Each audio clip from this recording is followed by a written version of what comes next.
ಬೆಳಿಗ್ಗೆ ನಾವು ಎಷ್ಟು ರಕವಾಗಿ ಉಪವಾಸ ಪ್ರಾರ್ಥನೆಗಳು ಇರ್ತಾವ ಅಂತೇಳಿ ನಾವು ಧ್ಯಾನ ಮಾಡಬೇಕು. ಹೌದಾ? ಇವಾಗ ಎದಕ್ಕಾಗಿ ಉಪವಾಸ ಮಾಡಬೇಕು, ಯಾವುದಕ್ಕಾಗಿ ಉಪವಾಸ ಮಾಡಬೇಕು, ನಾನು ಜಾಸ್ತಿ ಅಂಶಗಳೇನು ಹೇಳೋದಿಲ್ಲ. ಆಲ್ರೆಡಿ ಟೈಮ್ ಬೇಕಾದರೆ ಇದನ್ನ ಇನ್ನೊಂದು ಸರಿ ನಾವು ಧ್ಯಾನ ಮಾಡೋಣ. ಒಂದೆರಡು ಅಂಶ ಹೇಳಿ ನಾವು ಮುಗಿಸೋಣ. ಮೊದಲನೇದಾಗಿ ನಾನು ಹೇಳಿದೆ, ಇವಾಗ ಉಪವಾಸ ಅಂದರೆ ಸುಮ್ಮನೆ ಉಪವಾಸ ಮಾಡೋದಲ್ಲ, ಉಪವಾಸ ಪ್ರಾರ್ಥನೆ ಮಾಡಬೇಕು. ಪ್ರಾರ್ಥನೆ ಇಲ್ದಂಗೆ ಸುಮ್ಮನೆ ಉಪವಾಸ ಮಾಡಿದ್ರೆ ಅದಕ್ಕೆ ಯಾವ ಪ್ರತಿಫಲ ಬರೋದಿಲ್ಲ. ಕಂಪಲ್ಸರಿ ಉಪವಾಸ ಇದ್ದಾಗ ನಾವು ಪ್ರಾರ್ಥನೆದಲ್ಲಿರ್ಬೇಕು. ಅದಕ್ಕೆ ನಾವು ಹೆಚ್ಚಿನ ಅಂಶದಲ್ಲಿ ನಾವು ಉಪವಾಸ ಇದ್ದು ಪ್ರಾರ್ಥನೆ ಮಾಡಿದ್ರೆ ಆ ಪ್ರಾರ್ಥನೆ ದೇವರು ಅಂಗೀಕರಿಸ್ತಾರೆ. ಸುಮ್ಮನೆ ಟೈಮ್ ವೇಸ್ಟ್ ಮಾಡ್ಕೊಂತ ಏನೋ ಉಪವಾಸ ಇದ್ದೀವಿ ಅಂತೇಳಿ, ಏನೋ ಉಪವಾಸ ಇದ್ದೀವಿ, ಇವತ್ತು ಶುಕ್ರವಾರ ಉಪವಾಸ ಇರಬೇಕು, ಶನಿವಾರ ಉಪವಾಸ ಇರಬೇಕು ಅಂತೇಳಿ ಉಪವಾಸ ಇರೋದಿಲ್ಲ. ಉಪವಾಸ ಇದ್ದು ಪ್ರಾರ್ಥನೆ ಮಾಡಬೇಕು. ಹೆಂಗೆ ಪ್ರಾರ್ಥನೆ ಮಾಡಬೇಕು? ನಾವು ದೂರ ಆಗಬೇಕು. ಯಾವುದಕ್ಕೆ ದೂರ ಆಗಬೇಕು? ಲೋಕಕ್ಕೂ ದೂರ ಆಗ್ಬೇಕು, ಬಂಧುಗಳಿಗೆ ದೂರ ಆಗ್ಬೇಕು, ಫ್ಯಾಮಿಲಿಗೆ ದೂರ ಆಗ್ಬೇಕು. ಹಾಗೆ ಏನು ಮಾಡ್ಬೇಕು? ನಾವು ಏಕಾಂತವಾಗಿ ದೇವರಿಗೆ ಕನೆಕ್ಟ್ ಆಗ್ಬೇಕು. ಆಮೇಲೆ ಏಕಾಂತವಾಗಿ ದೇವರಿಗೆ ನಾವು ಕನೆಕ್ಟ್ ಆದಾಗ ನಾವು ದೇವ್ರಿಗೆ ಇನ್ನೂ ಸನ್ನಿಹಿತರಾಗ್ತೀವಿ. ನಾವೆಲ್ಲಿ ಬಲಹೀನರಾಗಿವೋ, ಎಲ್ಲಿ ನಾವು ದೇವರಿಗೆ ದೂರ ಆಗಿವೋ ಅದನ್ನು ಮತ್ತೆ ನಾವು ಪಡ್ಕೊಳಕ್ಕೆ ನಾವೇನು ಮಾಡಬೇಕು? ದೇವರಿಗೆ ಕನೆಕ್ಟ್ ಆಗಬೇಕು. ಕನೆಕ್ಟ್ ಆಗ್ಬೇಕಂದ್ರೆ ಏನು ಮಾಡ್ಬೇಕು? ನಾವು ಉಪವಾಸ ಪ್ರಾರ್ಥನೆಯಿಂದ ದೇವ್ರ ಸನ್ನಿಧಿನಲ್ಲಿ ಕುತ್ಕೋಬೇಕು. ಉಪವಾಸ ಪ್ರಾರ್ಥನೆ ಮಾಡ್ಕೊಂತ ಫ್ಯಾಮಿಲಿನಲ್ಲಿ ಸುದ್ದಿಗಳು ಮಾಡ್ಕೊಂತ, ಫ್ಯಾಮಿಲಿ ತರ ಮಾತಾಡ್ಕೊಂತ ಇವೆಲ್ಲ ಮಾತಾಡ್ಕೊಂತ ಇದೀವಿ ಅನ್ಕೋ, ಏನಾಗ್ತದಂದರೆ ಉಪವಾಸ ಪ್ರಾರ್ಥನೆ ಮಾಡ್ದಂಗೆ ಇರೋದಿಲ್ಲ. ಫ್ಯಾಮಿಲಿಗೆ, ಕುಟುಂಬಕ್ಕೆ, ಸಮಾಜಕ್ಕೆ ನಾವು ದೂರ ಆಗಬೇಕು. ಎಲ್ಲಿಗೆ ಹತ್ರ ಆಗ್ಬೇಕು? ದೇವರಿಗೆ ಹತ್ರ ಆಗ್ಬೇಕು. ನಾನು ಬೆಳಿಗ್ಗೆನೇ ಹೇಳಿದೆ, ಉಪವಾಸ ಅಂದರೆ ಏನು? ಅಂದರೆ ಏನು? ದೇವರಿಗೆ ಸನ್ನಿಹಿತರಾಗೋದ್ರೆ ಉಪಾಂತರ. ವಾಸ ಅಂದರೆ ನಾವಲ್ಲಿ ವಾಸ ಮಾಡೋದು, ಅಂದರೆ ಸನ್ನಿಹಿತರಾಗಿ ದೇವ್ರದಲ್ಲಿ ನಾವು ವಾಸ ಮಾಡಬೇಕು, ಅದನ್ನು ಉಪವಾಸ ಅಂತಾರೆ. ಮತ್ತು ನಾವು ಸನ್ನಿಹಿತರಾಗಿ ದೇವ್ರನಲ್ಲಿ ನಾವು ವಾಸ ಮಾಡಬೇಕಂದ್ರೆ ನಾವು ಯಾರಿಗೆ ಸನ್ನಿಹಿತರಾಗಿರ್ಬೇಕು? ದೇವರಿಗೆ ಸನ್ನಿಹಿತರಾಗಿರ್ಬೇಕು, ಮನುಷ್ಯರಿಗೆಲ್ಲ. ಉಪವಾಸ ಮಾಡಿದಾಗ ನಾವು ಗುರ್ತಿಟ್ಟಬೇಕಾಗಿರೋದು ಏನು ಗೊತ್ತಾ? ಉಪವಾಸ ನಾವು ಮಾಡ್ತಿರುವಾಗ ನಾವು ಮನುಷ್ಯರಿಗೆ ದೂರ ಆಗ್ಬೇಕು. ಆಮೇಲೆ ಯಾರಿಗೆ ಹತ್ರ ಆಗ್ಬೇಕು? ದೇವರಿಗೆ ಹತ್ರ ಆಗ್ಬೇಕು. ಅದು ನಾವು ಹತ್ರವಾಗಿದ್ದು ನಾವು ಉಪವಾಸ ಮಾಡಿದಾಗ ನಾವಿನ್ನ ದೇವ್ರಿಗೆ ಸನ್ನಿಹಿತರಾಗ್ತೀವಿ, ಇನ್ನೂ ದೇವ್ರಿಗೆ ನಾವು ಕನೆಕ್ಟ್ ಆಗ್ತೀವಿ, ಇನ್ನೂ ಆತ್ಮೀಯ ಜೀವಿತದಲ್ಲಿ ನಾವು ಬಲ ಹೊಂದುತ್ತೀವಿ. ಅದಕ್ಕೆ ಈ ಹೊಸ ಒಡಂಬಡಿಕೆಯಲ್ಲಿ ಕೂಡ ಅನ್ನ ಅನ್ನೋ ಒಬ್ಬ ಪ್ರವಕ್ತಿ ಇರ್ತಾಳೆ. ಆಕೆ ಏನು ಮಾಡ್ತಾಳೆ ಗೊತ್ತಾ? ಆಕೆ ಸಣ್ಣ ವಯಸ್ಸಿನಲ್ಲೇ ಆಕೆಗೆ ಗಂಡ ಸತ್ತೋಗ್ಬಿಡ್ತಾನೆ, ವಿಧವೆ ಆಗಿರ್ತಾಳೆ. ಆಕೆ ಏನು ಮಾಡ್ತಾಳೆ ಗೊತ್ತಾ? ಇನ್ನು ವಿಧವೆ ಆಗ್ಯದಲ್ಲ, ಇನ್ನು ಲೋಕದಲ್ಲಿ ನಾನು ಏನು ಮಾಡಲಿ? ಲೋಕದಲ್ಲಿ ನಾನು ಇರೋದು ನನಗೆ ಅಷ್ಟು ಕ್ಷೇಮಕರವಾದದ್ದಲ್ಲ, ನನಗೆ ಲೋಕ ಬೇಡ ಅಂತೇಳಿ ತಾನು ಏನು ಮಾಡ್ತಾಳೆ ಗೊತ್ತಾ? ಈ ಲೋಕನ ವಿಸರ್ಜಿಸಿ, ಸಮಸ್ತನ ವಿಸರ್ಜಿಸಿ ದೇವ್ರ ಮಂದಿರದಲ್ಲಿ ವಾಸಿಸೋಕ್ಕೆ ಪ್ರಾರಂಭಿಸ್ತಾನೆ. ದೇವ್ರ ಮಂದಿರದಲ್ಲಿ ನಾನು ಇರಬೇಕು, ದೇವ್ರಿಗೆ ನಾನು ಸನ್ನಿಹಿತಳಾಗಿರ್ಬೇಕು, ದೇವ್ರಿಗೆ ನಾನು ಹತ್ತಿರವಾಗಿರ್ಬೇಕು ಅಂತೇಳಿ ದೇವ್ರಿಗೆ ಹತ್ತಿರವಾಗಿದ್ದು ಏನು ಮಾಡ್ತಿರ್ತಾರೆ ಅಂದರೆ ಉಪವಾಸ ಮಾಡ್ಕೊಂಡು ದೇವ್ರ ಹತ್ರ ಪ್ರಾರ್ಥನೆ ಮಾಡ್ಕೊಂತಿರ್ತಾನೆ. ಆಮೇಲೆ ಏನು ಮಾಡ್ತಾಳೆ? ಉಪವಾಸ ಇದ್ದು ದೇವರಿಗೆ ಪ್ರಾರ್ಥನೆ ಮಾಡ್ಕೊಂತ ರಕ್ಷಕನ ಬಗ್ಗೆ ಅನೇಕರಿಗೆ ಪ್ರಚಾರ ಮಾಡ್ತಾಳ, ಅನೇಕರಿಗೆ ಹೇಳ್ತಾಳ. ನೋಡ್ರಿ, ಅದನ್ನು ನಾನು ಓದಿಸ್ತೀನಿ. ಲೂಕಾ ಸುವಾರ್ತೆ 2ನೇ ಅಧ್ಯಾಯ 36ನೇ ವಚನ. ಇದಲ್ಲದೆ ಅಸೇರನ ಕುಲದ ಫನುವೇಲನ ಮಗಳಾದ ಅನ್ನಳೆಂಬ ಒಬ್ಬ ಪ್ರವಾದಿನಿ ಇದ್ದಳು. ಆಕೆ ಬಹಳ ಮುಪ್ಪಿನವಳು ಅಂದ್ರೆ ಏಜ್ಡ್. ಆಕೆ ತನ್ನ ಕನ್ಯಾವಸ್ಥೆ ಕಳೆದ ತರುವಾಯ ಗಂಡನ ಕೂಡ 7 ವರ್ಷ ಬಾಳುವೆ ಮಾಡಿ 84 ವರ್ಷ ವಿಧವೆಯಾಗಿದ್ದಳು. ಎಷ್ಟು ವರ್ಷ? 84 ವರ್ಷ ವಿಧವೆ ಆಗಲ್ಲ. ಆಕೆ ದೇವಾಲಯವನ್ನು ಬಿಟ್ಟು ಹೋಗದೆ ಉಪವಾಸ ವಿಜ್ಞಾಪನೆಗಳಿಂದ ರಾತ್ರಿ ಹಗಲು ದೇವರ ಸೇವೆಯನ್ನು ಮಾಡುತ್ತಿದ್ದಳು. ಆಮೆನ್. ಏನು ಮಾಡ್ತಾಳ ಆಕಿ? ಯಾವಾಗಾದ್ರೂ ಗಂಡ ಸತ್ತನೋ ಇನ್ನಕ್ಕೆ ಏನಾಗಲ್ಲ, ಒಬ್ಬಂಟಿ ಆಗ್ಬಿಟ್ಟಲ್ಲ. ಒಬ್ಬಂಟಿ ಆದಾಗ ಏನು ಮಾಡ್ತಾಳ? ಮತ್ತೆ ನನಗೆ ಈ ಲೋಕ ಬೇಡ, ಈ ಲೋಕ ಬಾಂಧವ್ಯ ನನಗೆ ಬೇಡ, ನನಗೇನು ಬೇಕು? ದೇವ್ರ ಸನ್ನಿಧಿ ಬೇಕಂತೇಳಿ ದೇವ್ರ ಸನ್ನಿಧಿನೇ ಹುಡುಕ್ಯಂತ ಉಪವಾಸ ವಿಜ್ಞಾಪನೆ ಮಾಡ್ಕೊಂತ ದೇವ್ರಿಗೆ ಸನ್ನಿಹಿತಳಾಗದವ. ಆಮೇಲೆ ದೇವ್ರ ಸನ್ನಿಹಿತಳಾಗಿದ್ದಾಗ ಈಕೆ ಏನು ದೇವರು ಕೃಪೆ ಕೊಟ್ಟನಪ್ಪ ಅಂದರೆ ಪ್ರವಾದಿಸುವಂಥ ವರ ಕೊಟ್ಟನು. ಆಮೇಲೆ ಏನು? ಪ್ರವಾದಿಸುವಂತ ವರ ಕೊಟ್ಟು ಇಸ್ರಾಯೇಲ್ ಪ್ರಜೆಗಳಿಗೆ ಈಕಿ ಪ್ರವಾದಿ ಆಗದ. ಎದಕ್ಕ ಆ ಕೃಪೆ ದೇವ್ರು ಎದಕ್ಕೆ ಕೊಟ್ಟನಂದ್ರೆ ಈಕಿ ಲೋಕನ ವಿಸರ್ಜಿಸಲ್ಲ, ಸಮಸ್ತನ ವಿಸರ್ಜಿಸಲ್ಲ, ದೇವ್ರ ಪಾದ ನಡ್ಕೊಂಡಲ್ಲ. ದೇವ್ರ ಪಾದ ನಡ್ಕೊಂಡು ಏನು ಮಾಡ್ತಾಳಲ್ಲ, ಉಪವಾಸ ವಿಜ್ಞಾಪನೆಗಳಿದ್ದ ದೇವ್ರ ಸನ್ನಿಧಿನಲ್ಲಿ ಜೀವಿಸ್ತದಲ್ಲ. ಅದಕ್ಕೆ ದೇವರಿಕಿಗೆ ಏನು ಕೊಟ್ಟನ, ಪ್ರವಾದಿಸುವಂಥ ವರ ಕೊಟ್ಟನ. ಆ ಪ್ರವಾದಿಸುವಂಥ ವರ ತಗೊಂಡಾಕ ಏನು ಮಾಡ್ತಾಳಲ್ಲ ನೋಡು ಕೆಳಗ. ಆಕೆ ಅದೇ ಗಳಿಗೆಯಲ್ಲಿ ಹಾ ಹತ್ತಿರಕ್ಕೆ ಬಂದು ಹಾ ದೇವರಿಂದಾದ ಉಪಕಾರವನ್ನು ನೆನೆಸಿ ಕೊಂಡಾಡಿದ್ದಲ್ಲದೆ ನೆನೆಸಿ ಕೊಂಡಾಡಿದ್ದಲ್ಲದೆ ಯೆರೂಸಲೇಮಿನ ಬಿಡುಗಡೆಯನ್ನು ಹಾ ಹಾರೈಸುತ್ತಿದ್ದವರೆಲ್ಲರ ಸಂಗಡ ಹಾ ಆತನ ವಿಷಯವಾಗಿ ಮಾತನಾಡುವವಳಾದಳು. ಆಮೇನ್. ಆತನ ವಿಷಯದಲ್ಲಿ ಮಾತಾಡುವವಳಾದಳು. ಯಾರು ವಿಷಯ? ಆತನಂದ್ರೆ ಯಾರು? ಕ್ರಿಸ್ತು ಯೇಸು ಸ್ವಾಮಿ ಬಗ್ಗೆ.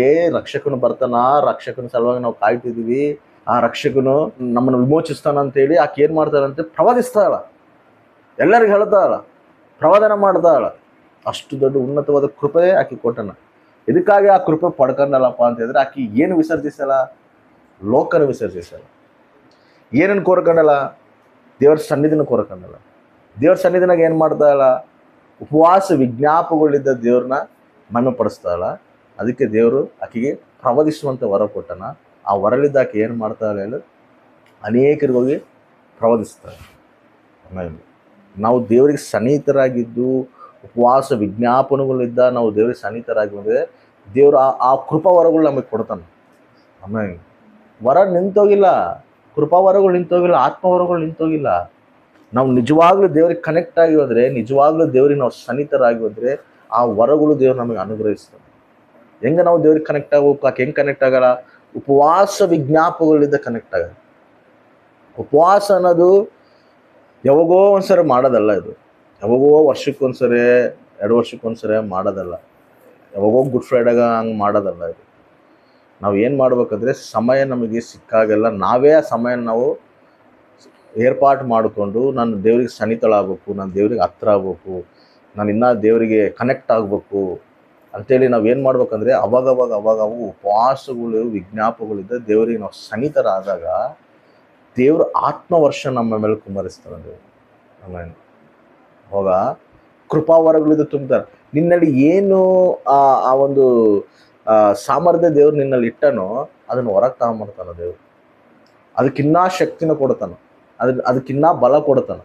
ಆ ರೀತಿ ಅನೇಕರ ಮುಂದೆ ನೀನು ಆಶೀರ್ವಾದಕರವಾಗಿ ದೇವ್ರು ಮಾಡ್ಕೊಂತ. ನಾವು ಆ ರೀತಿ ಸನ್ನಿಹಿತರಾದಾಗೆ ಆ ಕೃಪಾವರಗಳು ನಾವು ಹೊಂದ್ಕೊಂತೀವಿ.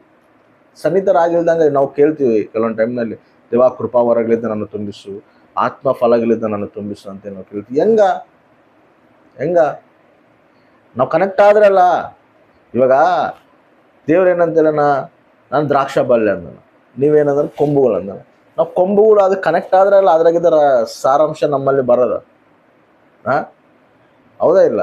ನಾವು ದೇವ್ರಿಗೆ ಕನೆಕ್ಟ್ ಆಗಿಲ್ದಂಗೆ ಅದ್ರಾಗಿದ್ದ ಶಕ್ತಿ, ಅದ್ರಾಗಿದ್ದ ಫಲ ನಮಗೆ ಬರ್ಬೇಕಂದ್ರೆ ಹೆಂಗೆ ಬರ್ತತಾ? ಬರೋದಿಲ್ಲ.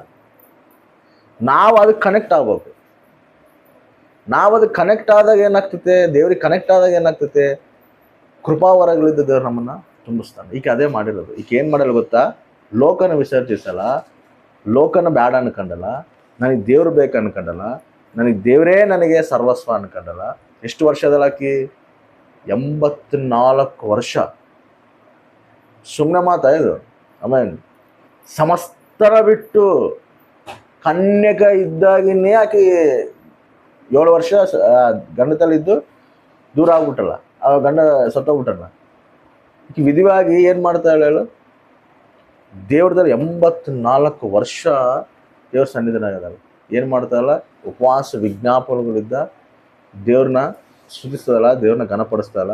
ದೇವ್ರು ಏನು ಮಾಡೋಣ, ಆಕೆಗೆ ಕೃಪಾವರ ಕೊಟ್ಟು ಪ್ರವಾದಿಸುವಂಥ ವರ ಕೊಟ್ಟ. ಆಮೇಲೆ ಅದು ಆಕೆ ಏನು ಮಾಡ್ತಾಳ? ಅನೇಕ ಇಸ್ರಾಯೇಲ್ ಪ್ರಜೆಗಳು ಎಲ್ಲರಿಗೂ ಪ್ರವಾದಿಸ್ತಾರೆ. ರಕ್ಷಕನು ಬರ್ತಾನ, ನಮ್ಮ ಸಲ ರಕ್ಷಕನು ಬರ್ತಾನ, ನಮ್ಮನ್ನು ವಿಮೋಚಿಸುವಂಥ ರಕ್ಷಕನು ಬರ್ತಾನ ಅಂತೇಳಿ ಆಕೆ ಪ್ರವಾದಿಸ್ತಾರೆ. ಆ ರೀತಿ ನಾವು ಉಪವಾಸದಿಂದ ದೇವ್ರಿಗೆ ಕನೆಕ್ಟ್ ಆಗಿದಾಗ ದೇವರು ವರಗಳು, ಕೃಪಾವರಗಳು ಸಮಸ್ತವು ದೇವರು ನಮಗೆ ಅನುಗ್ರಹಿಸ್ತಾನೆ. ಅದೇ ರೀತಿಯಲ್ಲಿ ಉಪವಾಸ ಪ್ರಾರ್ಥನೆ ಎದಕ್ಕಾಗಿ ನಾವು ಇರಬೇಕಪ್ಪ ಅಂತ ಹೇಳಿದ್ರೆ, ಭಯಂಕರವಾದ ಬಂಧಕಗಳು ಕೂಡ ದೇವರು ಬಿಡಿಸ್ತಾನೆ. ನಾನು ಬೆಳಗ್ಗೆನೇ ಹೇಳಿನಿ ಮಾತು. ಎಂತೆಂಥ ಬಂಧಕಗಳು ಇರ್ತಾವೋ, ಈ ಬಂಧಕಗಳು ಬಿಡಲ್ಪಡ್ಬೇಕಂದ್ರೆ ಉಪವಾಸ ಪ್ರಾರ್ಥನೆಯಿಂದ ನಾವು ಗೆಲ್ಲಬೇಕಿದ್ವಿ. ನಮಗೆ ಗೊತ್ತಿಲ್ಲದೇ ನಮಗೆ ಆ ಒಂದು ಅಪವಾದಿ ಬಂಧಕಗಳು ಆಗ್ಬಿಟ್ಟಿರ್ತಾನೆ. ನಮಗೆ ನಾವು ಏನು ಅನ್ಕೊಂಡಿರ್ತೀವಿ ಎಲ್ಲದರಲ್ಲಿ ಫ್ರೀಡಮ್ ಇದೀವಿ ಅನ್ಕೊಂತೀವಿ, ಬಟ್ ನಮಗೆ ಗೊತ್ತಿಲ್ಲದೇ ಅವನು ಬಂಧಕಗಳು ಹಾಕಿರ್ತಾನೆ. ಅದಕ್ಕೆ ನಾವು ಏನನ್ನ ಮಾಡ್ಬೇಕಾದ್ರೆ ಕೆಲವೊಂದು ಟೈಮ್ ಮಾಡೋಕ್ಕಾಗೋದಿಲ್ಲ. ನಾವೇನ ಅದನ್ನ ಜಯಿಸ್ಬೇಕನ್ಕಂದ್ರೆ ಅದನ್ನ ನಾವು ಜಯಿಸೋಕ್ಕಾಗೋದಿಲ್ಲ. ಇದಕ್ಕೆ ಆಗೋದಿಲ್ಲ ಅಂದರೆ ಅವನು ಆದರೆ ಆಲ್ರೆಡಿ ನಮ್ಮನ್ನು ಬಂಧಿಸ್ಬಿಟ್ಟಾನೆ. ಈ ಬಂಧಕದಿಂದ ನಾವು ಹೊರಗೆ ಬರಬೇಕು, ಇವನ್ನೆಲ್ಲ ನಾವು ಜಯಿಸ್ಬೇಕು ಅಂದರೆ ನಾವು ಉಪವಾಸ ಪ್ರಾರ್ಥನೆಗಳು ಮಾಡಬೇಕು. ಇವನ್ ನಿದ್ದೆ ಬರೋದಿಲ್ಲ, ಇದು ಕೂಡ ಒಂದು ಬಂಧಕನೇ. ನಿಜ ಇದು. ಅಪವಾದಿ ಆ ರೀತಿ ನಮ್ಮನ್ನ ಮಾಡಿಬಿಟ್ಟಿರ್ತಾನೆ. ಇವಾಗ ಇದ್ರಾಗಿದ್ದ ನಾವು ಹೊರಗೆ ಬರಬೇಕು, ನಾವು ಸಮಾಧಾನಕರ ನಿದ್ದೆ ಮಾಡ್ಬೇಕಂದ್ರೆ ಹೆಂಗ? ಅದನ್ನು ನಾವು ದೇವ್ರಿಗೆ ಕನೆಕ್ಟ್ ಆಗಿ ಉಪವಾಸ ಪ್ರಾರ್ಥನೆಯಿಂದ ದೇವ್ರನ್ನ ನಾವು ಮೊರೆ ಹೋಗ್ಬೇಕು. ಅವಾಗ ಎಂಥ ಬಂಧಕ ಇದ್ದರೂ ಕೂಡ, ಕರಡುಗಟ್ಟಿರೋ ಬಂಧಕಗಳು ಇದ್ರೂ ಕೂಡ ಇಂಥ ದೌಗಳು ಹೋಗ್ಬೇಕಂದ್ರೆ ಏನು ಮಾಡ್ಬೇಕಂತ ಹೇಳೋಣ, ದೇವರು ಉಪವಾಸ ಪ್ರಾರ್ಥನೆಯಿಂದ ನಾವು ಜಯಿಸ್ಬೇಕಂತ ಹೇಳೋಣ. ಆಮೇಲೆ ಹಂಗೆ ನಾವು ವಿಶ್ವಾಸದಿಂದ ಉಪವಾಸ ಇದ್ದು ನಾವು ಪ್ರಾರ್ಥನೆ ಮಾಡಿದಾಗ ಖಚಿತವಾಗಿ ಪ್ರತಿ ಬಂಧಕಲಿದ್ದ ದೇವ್ರು ನಮ್ಮ ಹೊರಗೆ ತಗೊಂಬರ್ತಾನೆ. ಆಮೇಲೆ ದೇವ್ರ ಮಹಾಕೃಪೆ ಅದು. ಯಾವ್ದ್ರಲ್ಲಿ ನೀವು ಬಲಹೀನರಾಗ್ತಿದ್ದೀರೋ ನಿಮಗೆ ಗೊತ್ತಿರ್ತದೆ ಅದು.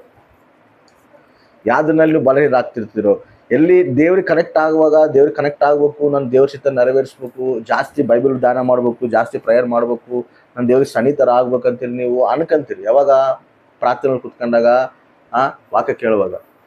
ಬಟ್ ಅದನ್ನ ನೀವು ಮಾಡೋಕ್ಕಾಗದ, ನಿಮ್ಮ ಕೈಲಿ ಮಾಡೋಕ್ಕಾಗ್ತಿಲ್ಲ ಅಂದ್ರೆ ಅರ್ಥ ಏನು ಹೇಳು? ಅಪವಾದ ನಿಮ್ಮನ್ನು ಬಂಧಿಸ್ಬಿಟ್ಟರು. ಈ ಬಂಧಕಗಳಿಂದ ನೀವು ಬಿಡಲ್ಪಡಬೇಕು. ಈ ಬಂಧಕಗಳಿಂದ ನೀವು ಹೊರಗೆ ಬರಬೇಕಂದ್ರೆ ಉಪವಾಸ ಪ್ರಾರ್ಥನೆ ಇದ್ದು ನೀವು ದೇವ್ರಿಗೆ ಮೊರೆ ಹೋಗ್ಬೇಕು. ಅವಾಗ ಏನೇನು ಅಪವಾದಿ ಬಂಧಕದಲ್ಲಿ ನಿಮ್ಮನ್ನು ಬಿಡಿಸೋನೋ ಅದರ ಎಲ್ಲದರಿಂದ ದೇವರು ಬಿಡಿಸ್ತಾನೆ. ಆಮೇಲೆ ಉಪವಾಸ ಪ್ರಾರ್ಥನೆ ಶಕ್ತಿ ಐತೆ, ಉಪವಾಸ ಪ್ರಾರ್ಥನೆಯಲ್ಲಿ ಬಲ ಐತೆ, ಉಪವಾಸ ಪ್ರಾರ್ಥನೆಯಲ್ಲಿ ಅಭಿಷೇಕ ಐತೆ. ಅದಕ್ಕೆ ಸ್ವಾಮಿ ಹೇಳ್ತಾನ, ಇಂಥ ದೌಗಳು ಹೋಗ್ಬೇಕಂದ್ರೆ ಉಪವಾಸ ಪ್ರಾರ್ಥನೆ ಮಾಡೋದ್ರಿಂದ ಹೋಗ್ತಾವಂತ ಹೇಳ್ತಾನೆ.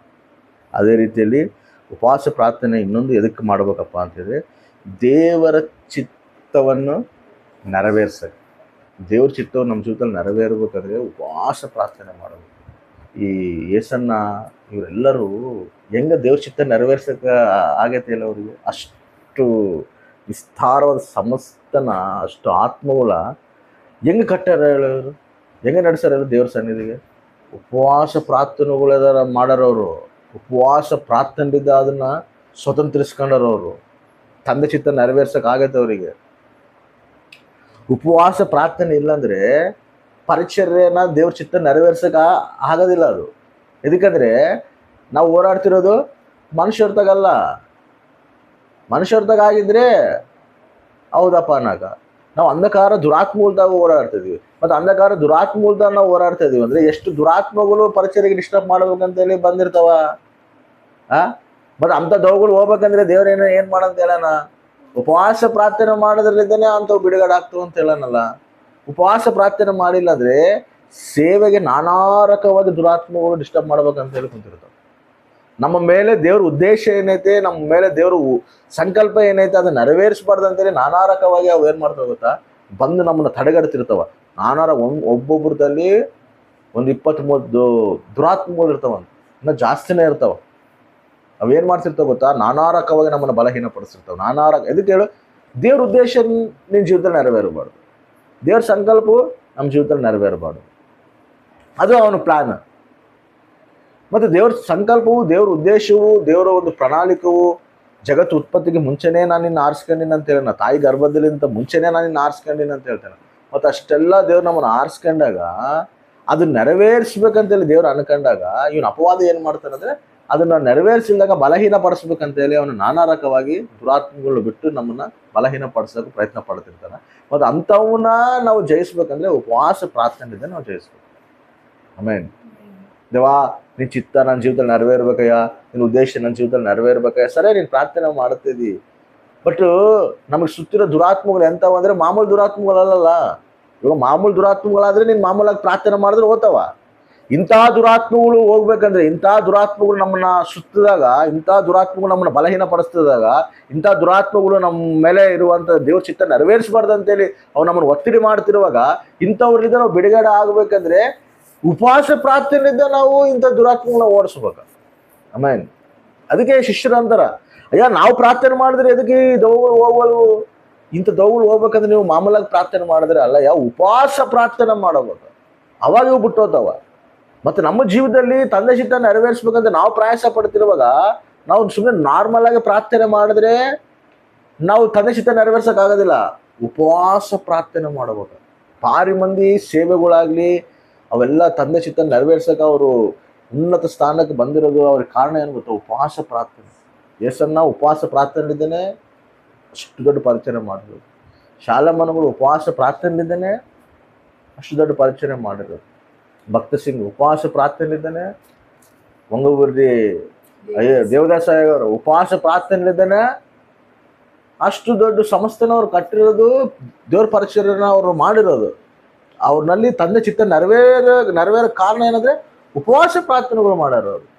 ನಮ್ಮ ಜೀವಿತದಲ್ಲೂ ಕೂಡ ತಂದೆ ಚಿತ್ತನ ನಮ್ಮ ಜೀವಿತ ನೆರವೇರ್ಬೇಕಂದ್ರೆ ಸುಮ್ಮನೆ ನೆರವೇರಕ್ಕಾಗೋದಿಲ್ಲ. ಯಾಕಂದ್ರೆ ದುಷ್ಟಶಕ್ತಿಗಳು ನಮ್ಮನ್ನ ರೌಂಡ್ ಆಫ್ ಮಾಡಿಬಿಟ್ಟಿರ್ತಾವ. ಅವು ನಮ್ಮನ್ನ ಹೆಂಗೋ ನಾನಾ ರಕವಾಗಿ ಬಲಹೀನ ಪಡ್ಸಕ್ ಮಾಡ್ತಾವ. ನಾವು ಒಂದರಲ್ಲಿ ಸ್ಟ್ರಾಂಗ್ ಹಾಕಿಲ್ಲ, ಇನ್ನೊಂದರಲ್ಲಿ ಬಲಹೀನ ಪಡ್ಸಕ್ ಮಾಡ್ತಾವ. ಇನ್ನೊಂದ್ರ ಸ್ಟ್ರಾಂಗ್, ಇನ್ನೊಂದ್ರ ಬಲ ಆಗಿದೆ. ಇಂಥ ದುರಾತ್ಮಗಳೆಲ್ಲ ನಮ್ಮಿಂದ ಬಿಡುಗಡೆ ಆಗ್ಬೇಕಂದ್ರೆ ಉಪವಾಸ ಪ್ರಾರ್ಥನೆ ಮಾಡೋದು. ಆಮೇಲೆ ಬಲವಂತರೇ ಪರಲೋಕ ರಾಜ್ಯ ಸ್ವತಂತ್ರ. ನಾವು ಬಲವಂತರಾಗಿ ನಾವು ಇವಾಗ ಓಡಿ ದೇವ್ರ ರಾಜ್ಯ ನಾವು ಕಟ್ಟಬೇಕು, ದೇವ್ರ ಚಿತ್ತ ನಾವು ನೆರವೇರಿಸ್ಬೇಕು, ದೇವ್ರ ಉದ್ದೇಶಗಳು ನಾವು ನೆರವೇರಿಸ್ಬೇಕು. ಅದಕ್ಕಾಗಿ ಉಪವಾಸ ಪ್ರಾರ್ಥನೆ ನೀವು ಮಾಡಿರಿ ಅಂತೇಳಿ ದೇವ್ರು ಹೇಳೋಣ. ಅದೇ ರೀತಿ ನಾವು ಏನೇ ಪ್ರಾರಂಭ ಮಾಡ್ಬೇಕಂದ್ರೂ ಕೂಡ ಉಪವಾಸ ಪ್ರಾರ್ಥನೆಯಿಂದನೇ ಪ್ರಾರಂಭ ಮಾಡಬೇಕು. ನಮ್ಮ ಜೀವನದಲ್ಲಿ ಏನೇ ಆಗಿರಲಿ, ಅದು ಏನೇ ಡಿಸಿಷನ್ ತಗೊಳ್ಳಿ, ನಾವು ಇಂಥ ಡಿಸಿಷನ್ ತಗೊಂತ ಇದೀವಿ ಅಂದರೆ ಫಸ್ಟ್ ಉಪವಾಸ ಪ್ರಾರ್ಥನೆ ಮಾಡಿ ನಾವು ಡಿಸಿಷನ್ ತಗೋಬೇಕು. ನೋಡು, ಯೇಸು ಸ್ವಾಮಿ ಕೂಡ ಪರಿಚಯ ಪ್ರಾರಂಭ ಮಾಡ್ಬೇಕಂದ್ರೆ ಫಸ್ಟ್ ಏನು ಮಾಡಿದೆ ಹೇಳು? ಉಪವಾಸ ಇದ್ದು ಪರಿಚಯ ಸ್ಟಾರ್ಟ್ ಮಾಡೋದು. ಆಮೇನ್, ಹಲ್ಲೆಲೂಯಾ. ಹೌದಾ ಇಲ್ಲ? ಉಪವಾಸ ಪ್ರಾರ್ಥನೆ ಮಾಡಿ ಪರಿಚಯ ಸ್ಟಾರ್ಟ್ ಮಾಡಿ ತಂದೆ ಚಿತ್ತ ನೆರವೇರಿಸ್ದ. ಹೌದಾ ಇಲ್ಲ? ನೆಹೆಮ್ಯ ಕೂಡ ಏನು ಮಾಡ್ತಾರೆ ಗೊತ್ತಾ? ನೆಹೆಮ್ಯ ಇಸ್ರಾಯೇಲ್ ಪ್ರಾಕಾರ ಕಟ್ಟಬೇಕು ಅಂತೇಳಿ ಅಂದಾಗ, ಪ್ರಾಕಾರ ಕಟ್ಟಬೇಕಂತೇಳಿ ನೆಹೆಮ್ಯ ಹೋಗ್ಬೇಕನ್ನೋ ಸಮಯದಲ್ಲಿ ನೆಹೆಮ್ಯ ಏನು ಮಾಡ್ತಾನೆ ಗೊತ್ತಾ? ಫಸ್ಟ್ ಉಪವಾಸ ಪ್ರಾರ್ಥನೆ ಮಾಡ್ತಾನೆ. ಎದಕ್ಕಂದ್ರೆ ಇವಾಗ ನೆಹೆಮ್ಯ ರಾಜನದಲ್ಲಿ ಕೆಲಸ ಮಾಡ್ತಿರ್ತಾನೆ. ನೆಹೆಮ್ಯ ರಾಜನದಲ್ಲಿ ಪಾಳದಾಯಕನಾಗಿ ಮಾಡ್ತಿರುವಾಗ ಇವಾಗ ನೆಹೆಮ್ಯ ಅಲ್ಲಿಗೆ ಹೋಗ್ಬೇಕಂದ್ರೆ ಯಾರ ಪರ್ಮಿಷನ್ ತಗೊಂಡೋಗ್ಬೇಕು? ರಾಜನ ಪರ್ಮಿಷನ್ ತಗೊಂಡೋಗ್ಬೇಕು. ರಾಜನ ಪರ್ಮಿಷನ್ ತಗೊಂಡೋದ್ರೆ ಅಲ್ಲಿ ಹೋಗಿ ಪ್ರಾಕಾರ ಕಟ್ತಾನ. ಇವಾಗ ರಾಜನ ಕಳಿಸಿಲ್ಲ ಅಂದ್ರೆ ಕಟ್ಟಕ್ಕಾಗದ? ಆಗೋದಿಲ್ಲ. ಅದಕ್ಕೆ ನೆಹೆಮ್ಯ ಏನು ಮಾಡ್ತಾನೆ ಗೊತ್ತಾ? ಉಪವಾಸ ಪ್ರಾರ್ಥನೆ ಮಾಡ್ತಾನೆ. ಉಪವಾಸ ಪ್ರಾರ್ಥನೆ ಮಾಡಿ, ದೇವ ನಾನು ಹೋಗಿ ನನ್ನ ದೇಶದ್ದು, ನನ್ನ ಪಿತೃಗಳ ದೇಶದ್ದು ಪ್ರಾಕಾರ ಕಟ್ಟಬೇಕು. ಪ್ರಾಕಾರ ಇಲ್ದಂಗ ನನ್ನ ದೇಶ ಹಾಳಾಗೈತೆ, ಶತ್ರುಗಳು ಬಂದು ನುಗ್ಗಕತ್ತಾರ, ನನ್ನ ದೇಶಕ್ಕೆ ಪ್ರಾಕಾರ ಬೇಕು. ನನಗೆ ಪ್ರಾಕಾರ ಅಲ್ಲಿ ಹೋಗಿ ಕಟ್ಟಕ್ಕೆ ಹೋಗ್ಬೇಕಂದ್ರೆ ಈ ರಾಜನ ಮನಸ್ಸು ನೀನು ಮಾರಿಸು. ಅಂದರೆ ಒಂದು ಕೆಲಸ ಪ್ರಾರಂಭ ಮಾಡಬೇಕು ಅನ್ನೋ ಸಮಯದಲ್ಲಿ ಏನು ಮಾಡ್ತಾನೆ ಹೇಳು? ಉಪವಾಸ ಪ್ರಾರ್ಥನೆ ಮಾಡ್ತಾನೆ. ಉಪವಾಸ ಪ್ರಾರ್ಥನೆ ಮಾಡಿದಾಗ ಏನಾಗ್ತದೆ ಗೊತ್ತಾ? ಆತಂಕ ಆದರೂ ಕೂಡ ದ್ವಾರಗಳು ತೆರಿತಾನೆ ದೇವರು. ಆಮೇನ್. ಅದಕ್ಕೆ ನಾವು ಏನೇ ಪ್ರಾರಂಭ ಮಾಡಬೇಕಂದ್ರೂ ಕೂಡ, ಏನೇ ನಾವು ಸ್ಟಾರ್ಟ್ ಮಾಡ್ಬೇಕಂದ್ರೂ ಕೂಡ ಉಪವಾಸ ಪ್ರಾರ್ಥನೆಯಿಂದನೇ ನಾವು ಸ್ಟಾರ್ಟ್ ಮಾಡೋದು. ನಾವು ಆತ್ಮೀಯ ಜೀವಿತನ ಸ್ಟಾರ್ಟ್ ಮಾಡ್ಬೇಕಂದ್ರೂ ಕೂಡ ಉಪವಾಸ ಪ್ರಾರ್ಥನೆಯಿಂದನೇ ಸ್ಟಾರ್ಟ್ ಮಾಡಬೇಕು. ನನ್ನ ಆತ್ಮೀಯ ಜೀವಿತ ಸ್ಟಾರ್ಟ್ ಆಗಿರೋದು ಉಪವಾಸ ಪ್ರಾರ್ಥನೆಗಳಿಂದಲೇ ಸ್ಟಾರ್ಟ್ ಆಗಿರೋದು. 3 ದಿನ ಉಪವಾಸ ಪ್ರಾರ್ಥನೆಗಳಲ್ಲಿ ಪಾಲ್ಗೊಂಡೆ ದೇವ್ರಿಗೆ ಕೇಳಿ ನಾನು ನಡೆದಾಗ ದೇವರು ಉನ್ನತವಾಗಿ ಆಶೀರ್ವಾದಕರವಾಗಿ ನಡೆಸ್ತಾರೆ. ಹಂಗೆ ನಾವು ಏನೇ ಪ್ರಾರಂಭ ಮಾಡಬೇಕಂದ್ರೂ ಕೂಡ ಉಪವಾಸ ಪ್ರಾರ್ಥನೆಯಿಂದ ನಾವು ಪ್ರಾರಂಭ ಮಾಡಿದಾಗ ದ್ವಾರಗಳು ದೇವರು ತೆರೀತಾನೆ. ಆಮೇಲೆ ವಿಸ್ತಾರವಾಗಿ ದೇವರು ಆಶೀರ್ವದಿಸ್ತಾರೆ. ಆ ರೀತಿಯಾಗಿ ನಾವು ಉಪವಾಸ ಇದ್ದೇ ನಾವು ಎಲ್ಲವೂ ಕೂಡ ನಾವು ಮಾಡಬೇಕು. ಅದೇ ರೀತಿಯಲ್ಲಿ ಉಪವಾಸ ಪ್ರಾರ್ಥನೆ ಎದಕ್ಕೆ ಮಾಡಬೇಕಪ್ಪ ಅಂತಂದರೆ, ನಾವು ಉಪವಾಸ ಪ್ರಾರ್ಥನೆ ನಮ್ಮ ಸಲುವಾಗಿ ನಾವು ಮಾಡ್ಕೊಂತೀವಿ. ಆದರೆ ಉಪವಾಸ ಪ್ರಾರ್ಥನೆ ಶತ್ರು ಸಲುವಾಗಿ ಕೂಡ ನಾವು ಮಾಡಬೇಕು. ನಾವು ಎದಕ್ಕಂದರೆ ದಾವೀದು ಮಾಡ್ತಾನೆ, ಶತ್ರುಗಳ ಸಲುವಾಗಿ ಉಪವಾಸ ಮಾಡ್ತಾನೆ. ಇವಾಗ ನಾವು ಕೂಡ ನಮ್ಗೆ ಎಷ್ಟು ಶತ್ರುಗಳಿದ್ರು ಕೂಡ ಎಲ್ಲರ ಬಗ್ಗೆ ನಾವು ಪ್ರಾರ್ಥನೆ ಮಾಡಿದ್ವಿ. ಹೌದಾ? ಉಪವಾಸದ ಪ್ರೇಯರ್ ಮಾಡಿವೋ ಇಲ್ಲ? ಎಲ್ಲರ ಬಗ್ಗೆ ನಾವು ಗುರ್ತಿಸ್ಕೊಂಡು ಮತ್ತೆ ನಾವು ಮಾಡಿದ್ವಿ. ಹೌದಾ ಇಲ್ಲ? ಅದಕ್ಕಂದರೆ ಮಾಡಬೇಕು.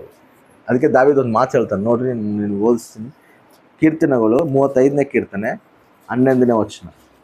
ನ್ಯಾಯ ವಿರುದ್ಧ ಸಾಕ್ಷಿಗಳು ನನಗೆ ವಿರೋಧವಾಗಿ ಎದ್ದಿದ್ದಾರೆ. ನ್ಯಾಯ ವಿರುದ್ಧವಾಗಿ ಸಾಕ್ಷಿಗಳು ದಾವೀದಿಗೆ ವಿರುದ್ಧವಾಗಿ ಎದ್ದಾರಂತ. ನಾನರಿಯದ ಸಂಗತಿಗಳ ವಿಷಯದಲ್ಲಿ ನನ್ನನ್ನು ವಿಚಾರಿಸುತ್ತಾರೆ. ಅವರು ಉಪಕಾರಕ್ಕೆ ಅಪಕಾರವನ್ನೇ ಮಾಡುತ್ತಾರೆ. ಅಥವಾ ಉಪಕಾರ ಮಾಡಿದ್ರೆ ಅವ್ರು ಏನ್ ಮಾಡ್ತಾರಂತ? ಅಪಕಾರ ಮಾಡ್ತಾರಂತ. ನಾನು ದಿಕ್ಕಿಲ್ಲದವನಾದೆನು, ಹಾ, ನಾನಾದರೋ ಅವರ ಅಸ್ವಸ್ಥ ಕಾಲದಲ್ಲಿ ಅವರು ಅಸ್ವಸ್ಥ ಕಾಲದಲ್ಲಿ ಗೋಣಿ ತಟ್ಟಿಯನ್ನೇ ಕಟ್ಟಿಕೊಂಡಿದ್ದೇನೆ. ಗೋಣಿ ತಟ್ಟೆಯನ್ನು ಕಟ್ಟಿಕೊಂಡು ಉಪವಾಸವಿದ್ದು ಆ ನನ್ನ ಆತ್ಮವನ್ನು ನೋಯಿಸಿದೆನು. ನನ್ನ ಆತ್ಮವನ್ನು ನೋಯಿಸಿದನು.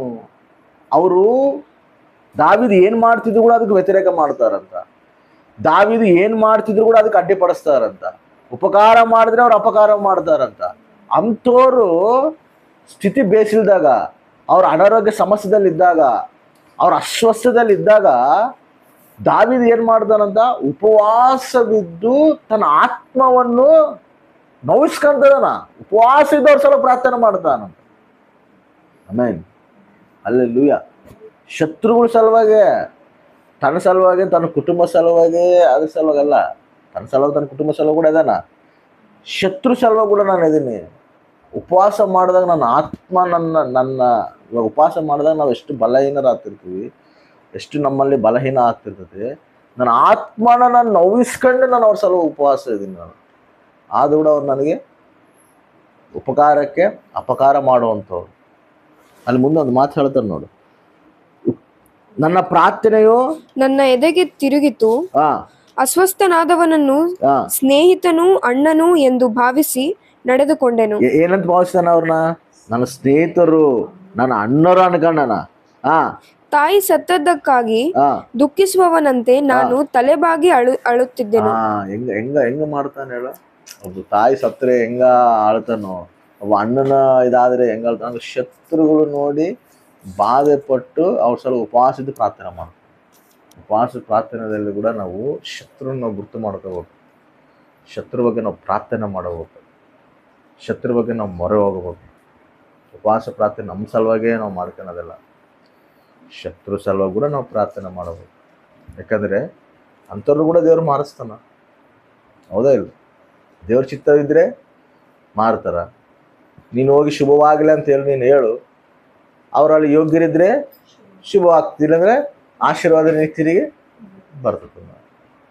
ನಾವು ಪ್ರಾರ್ಥನೆ ಮಾಡಬೇಕು. ಪ್ರಾರ್ಥನೆ ಮಾಡುವಂತ ನಮ್ಮದು.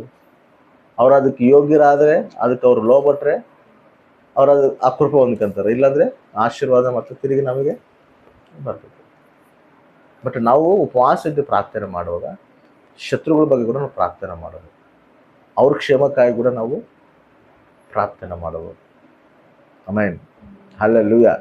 ಅದೇ ರೀತಿಯಲ್ಲಿ ಲಾಸ್ಟ್ ಏನಪ್ಪ ಅಂತ ಹೇಳಿದ್ರೆ, ದೈವ ಸೇವಕರಿಗಾಗಿ ಪ್ರಾರ್ಥನೆ ಮಾಡೋದು. ಸೇವಕನಿಗಾಗಿ ಪ್ರಾರ್ಥನೆ ಮಾಡೋದು. ಅದಕ್ಕಂದರೆ ಸೇವಕನು ದೇವ್ರ ಚಿತ್ತ ನೆರವೇರಿಸ್ಬೇಕಂತ ಮುಂದೆ ಹೋಗ್ತಿರುವಾಗ ದುಷ್ಟನು ಫಸ್ಟ್ ಸೇವಕನ ಮೇಲೆ ಟಾರ್ಗೆಟ್ ಮಾಡ್ತಾನೆ. ಸೇವಕನು ಹೊಡೆದಾನಂದರೆ ಟೋಟಲ್ ಸಂಘ ಎಲ್ಲ ಚದರ್ತತೆ, ದೇವ್ರ ಚಿತ್ತ ನೆರವೇರೋದಿಲ್ಲ ಅಂಥೇಳಿ ಅವನು ಸೇವಕನ ಟಾರ್ಗೆಟ್ ಮಾಡ್ತಾನೆ. ಸೇವಕನು ದೇವ್ರ ಚಿತ್ತ ನೆರವೇರ್ಸಕ್ಕೆ ಪ್ರಯಾಣ ಮಾಡ್ತಾನಂದ್ರೆ ಅರ್ಥ ಏನಂದರೆ ಸಾವು ತೆಗಿಸಿ ಓದ್ತಿರ್ತಾನೆ ಅಷ್ಟೇ. ಸೇವೆ ಅಂದ್ರೇ ಸಾವು. ನಾನು ಸಿಲುವೆನ ಎತ್ಕೊಂಡು ಬಾಂದನ, ಸಿಲುವೆನ ಎತ್ಕೊಂಡು ಎಲ್ಲಿಗೆ ಹೋಗ್ಬೇಕು? ಮರಣಕ್ಕೆ, ಹೌದಾ ಇಲ್ಲ? ನಿನ್ನ ಪ್ರಾಣನಾದರೂ ಕೂಡ ನೀನು ತ್ಯಜಿಸಿಲ್ಲ ಅಂದರೆ ನನ್ನ ಸೇವಕ್ಕೆ ನೀನು ಹಾಕಾಗೋದಿಲ್ಲ ಅಂತ ಹೇಳೋಣ ದೇವರು. ಒಂದು ಸೇವೆ ಮಾಡ್ಬೇಕಂತೇಳಿ ನಾವು ನಡುಗಟ್ಕೊಂಡು ನಾವು ಓದ್ತಾ ಇದೀವಿ ಅಂದರೆ ಇನ್ನು ನಮ್ಮ ಪ್ರಾಣನ ಕೂಡ ನಾವು ತ್ಯಜಿಸಿ ನಾವು ಮುಂದೆ ಹೆಜ್ಜೆ ಹೋಗ್ತಿರ್ತೀವಿ. ಅಂಥ ಸಂದರ್ಭದಲ್ಲಿ ಅಪವಾದ ಭಯಂಕರವಾಗಿ ನಮ್ಮ ಮೇಲೆ ಟಾರ್ಗೆಟ್ ಮಾಡ್ತಿರ್ತಾರೆ. ಅವೆಲ್ಲದರಿಂದ ತಪ್ಪಿಸಂತೇಳಿ ನಾವು ಪ್ರಾರ್ಥನೆ ಮಾಡೋದು. ಇವಾಗ ಎಸ್ತೇರು ಏನು ಮಾಡ್ತಾಳ? ಎಸ್ತೇರು ತನ್ನ ಪ್ರಜೆಗಳನ್ನ ಕಾಪಾಡ್ಕೋಬೇಕಂತೇಳಿ ತಾನು ಏನು ಮಾಡ್ತಾಳ? ಸರಿ, ತನ್ನ ಪ್ರಾಣಕ್ಕೆ ಅಪಾಯ ಐತಿ. ಇವಾಗ ಹೋದ್ರೆ ರಾಜ್ಯದಲ್ಲಿ ಹೋದ್ರೆ ಪ್ರಾಣಕ್ಕೆ ಅಪಾಯ ಐತೆ. ಅಪಾಯ ಐತೆ ಅಂತ ಗೊತ್ತು. ಇವಾಗ ಆಕಿಂದು ಟಾರ್ಗೆಟ್ ಏನು? ತನ್ನ ಪ್ರಜೆಗಳು ಬಿಡಿಸ್ಬೇಕು. ಇವು ಸೇವಕನ ಟಾರ್ಗೆಟ್ ಏನು? ಆತ್ಮ ರಕ್ಷಣದಲ್ಲಿ ನಡೆಸ್ಬೇಕು. ಅಪವಾದಿ ಬಂದ ಕಲಿಂದ ಬಿಡಿಸ್ಬೇಕು, ಅವ್ರನ್ನ ಕಾಪಾಡಬೇಕು. ಇವಾಗ ಆಕೆ ಏನು ಮಾಡ್ತಾಳ? ಅವಾಗ ಮೊರ್ದೆಕೈ ಹೇಳ್ತಾಳ, ನೀವು ನನ್ನ ಬಗ್ಗೆ ಪ್ರಾರ್ಥನೆ ಮಾಡ್ರಿ, ನನ್ನ ಬಗ್ಗೆ ಪ್ರಾರ್ಥನೆ ಮಾಡ್ರಿ, ನೀವು ನಾನು ಓದ್ತೀನಿ. ಅಲ್ಲಿ ಅವನು ನನ್ನ ಸಾಯಿಸಿದ್ರು ಕೂಡ ಚಿಂತೆ ಇಲ್ಲ. ನಾನು ಅಲ್ಲಿ ಏನು ಮಾಡ್ಬೇಕು? ಇವಾಗ ನನ್ನ ಪ್ರಜೆಗಳನ್ನ ಕಾಪಾಡ್ಕೊಳ್ಳೋ ಸಲುವಾಗಿ ನಾನು ಪ್ರಾಣದ ಬೇಕಾದ್ರೆ ರಿಸ್ಕ್ ಇಡ್ತೀನಿ, ನಾನು ಓದ್ತೀನಿ. ನೀವೆಲ್ಲರೂ ಕೂಡ ನನ್ನ ಸಲುವಾಗಿ ಉಪವಾಸ ಇದ್ದು ಪ್ರಾರ್ಥನೆ ಮಾಡ್ರಿ ಅಂತೇಳಿ ಹೇಳ್ತಾರೆ. ಆಮೇಲೆ ದೈವ ಸೇವಕನು ಆತ್ಮಗಳ ಸಲುವಾಗಿ, ಆತ್ಮ ರಕ್ಷಣೆ ಸಲುವಾಗಿ ತನ್ನ ಪ್ರಾಣನೇ ಮುಂದೆ ಇಟ್ಟು ಹೋರಾಡಕ ಓದ್ತಿರುವಾಗ ನೀವೇನು ಮಾಡಬೇಕು? ಸೇವಕನ ಸಲುವಾಗ ಉಪವಾಸ ಇದ್ದು ಪ್ರಾರ್ಥನೆ ಮಾಡಬೇಕು. ದೇವ ಸೇವಕನು ಪ್ರಯಾಸ ಪಡ್ತಾನ, ಮುಂದೆ ಹೋಗ್ತಾನ, ಒಂದು ಆತಂಕ ಇಲ್ದಂಗೆ, ಒಂದು ಶತ್ರು ಕಣ್ಣುಗಳು ಇಲ್ದಂಗೆ, ಒಂದು ಆತಂಕ ಇಲ್ದಂಗೆ ಇವೆಲ್ಲದರಿಂದ ತಪ್ಪಿಸು ಪ್ರಭಾ ಸೇವಕನಂತ ಹೇಳಿ ಪ್ರಾರ್ಥನೆ ಮಾಡಬೇಕು. ಉಪವಾಸ ಇದ್ದು ಪ್ರಾರ್ಥನೆ ಮಾಡಿದಾಗ ಅಲ್ಲಿ ಹೆಂಗೆ ದೇವರು ಎಸ್ತೇರನ್ನ ಕಾಪಾಡೋದು, ಹಂಗೆ ನಿಮ್ಮ ಉಪವಾಸ ಪ್ರಾರ್ಥನೆ ಒಂದು ಸೇವಕರು ಕವಚ ಆಗ್ತವೆ, ಸೇವಕು ಪ್ರಾಕಾರ ಆಗ್ತವೆ. ಅದಕ್ಕೆ ಪೌಲ್ ಏನಂತ ಹೇಳ್ತಾನೆ ಗೊತ್ತಾ, ನಾವು ಎಷ್ಟೆಷ್ಟೋ ಅಪಾಯಗಳಿಂದ ನಾವು ತಪ್ಪಿಸಲ್ಪಟ್ಟಿವಿ, ಮರಣಕರವಾದದಿನ್ನೇನು ಮರಣಕ್ಕೆ ಹೋಗಿ ನಾವು ಬಾಯಿ ಒಳಗೆ ಹೋಗಿ ನಾವು ಹಿಂದಕ್ಕೆ ಬಂದೀವಿ. ಕಾರಣ ಏನು ಗೊತ್ತಾ, ನೀವು ಮಾಡಿರೋ ಪ್ರಾರ್ಥನೆಗಳಂತ ಹೇಳ್ತಾನೆ ಪೌಲ್. ಆಮೇಲೆ ಕಾರಣ ಏನಂತ ಹೇಳ್ತಾನ, ನೀವು ಮಾಡಿರೋ ಪ್ರಾರ್ಥನೆಗಳೇ ನಮ್ಮನ್ನ ಇದ್ರಾಗಿದೆ ತಪ್ಪಿಸದ ಅಂತ ಹೇಳ್ತಾನೆ, ಈ ಮರಣಲಿದ್ದು ತಪ್ಪಿಸದ ಅಂತ ಹೇಳ್ತಾನೆ. ಹಂಗ ಸೇವಕರ ಸಲುವಾಗಿ ಉಪವಾಸ ಇದ್ದಾಗ ಸೇವಕರ ಸಲುವಾಗಿ ಪ್ರಾರ್ಥನೆ ಮಾಡೋದು. ಇವಾಗ ಸೇವಕನ ಆಶೀರ್ವದಿಸಿ, ಸೇವಕನ ಉನ್ನತ ಸ್ಥಾನದಲ್ಲಿ ನಡೆಸಿ, ನಿನ್ನ ಚಿತ್ತ ನೆರವೇರ್ಬೇಕು. ಸೇವಕನ ಮೇಲೆ ನಿನ್ನ ಉದ್ದೇಶ ಏನೈತೆ ಅದು ನೆರವೇರ್ಬೇಕಯ್ಯ. ಎಲ್ಲಿ ಆಟಂಕವೂ ಆಗಬಾರ್ದು, ಎಲ್ಲಿ ಶತ್ರು ಸ್ವಾಮಿ ದಾಳಿ ಮಾಡಬಾರ್ದು. ಎಲ್ಲ ಶೋಧನೆಗಳ ಮೇಲೆ ಸೇವಕನಿಗೆ ಜಯ ಕೊಡು. ನಿನ್ನ ಆ ಮಗನ ಪಕ್ಷ ನಿಂತು ನೀನು ಯುದ್ಧ ಮಾಡು ಸ್ವಾಮಿ ಅಂತ ಹೇಳಿ ಪ್ರಾರ್ಥನೆ. ಆಮೇಲೆ ಹಲ್ಲೆಲೂಯಾ. ಅರ್ಥ ಆಯ್ತಲ್ಲ? ಎಲ್ಲ ಮಾತುಗಳು ದೇವರು ಆಶೀರ್ವದಿಸಿ.